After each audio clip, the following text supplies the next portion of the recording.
When you know who you are, you will know that certain parts of your body are too precious to be exposed. You will understand that certain parts of your body are not to be buffeted in the public.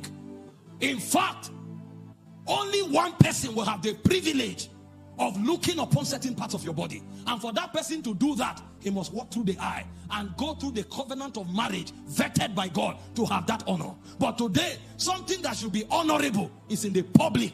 And some are even naked. Nobody's looking because it has become too common.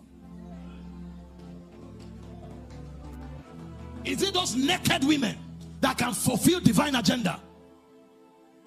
People who don't know who they are, they don't have value for themselves. Are those the people that can give value to society?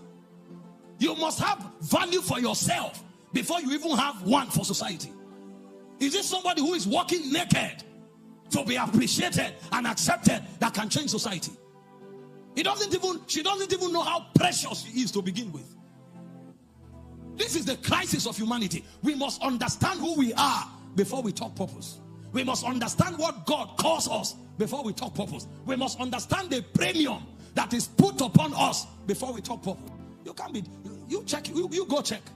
Even in the mundane realm, how many presidents do you see look like most of our youth today? Because that responsibility calls for certain level of maturity, decency, and courtesy. This is mundane responsibility. Of course, God can work his purpose through it, but it has certain level of dignity. How many presidents do you see live the way our everyday believers live? No, they don't function like that. They have found out that this office commands dignity. They have found out that to work in this office, there is a code of nobility that must be sustained. And so you don't talk about the responsibility first. You first talk about the essence. Do you know who you are? Do you know what God has called you? Before you talk about handling divine purpose. Many don't understand it.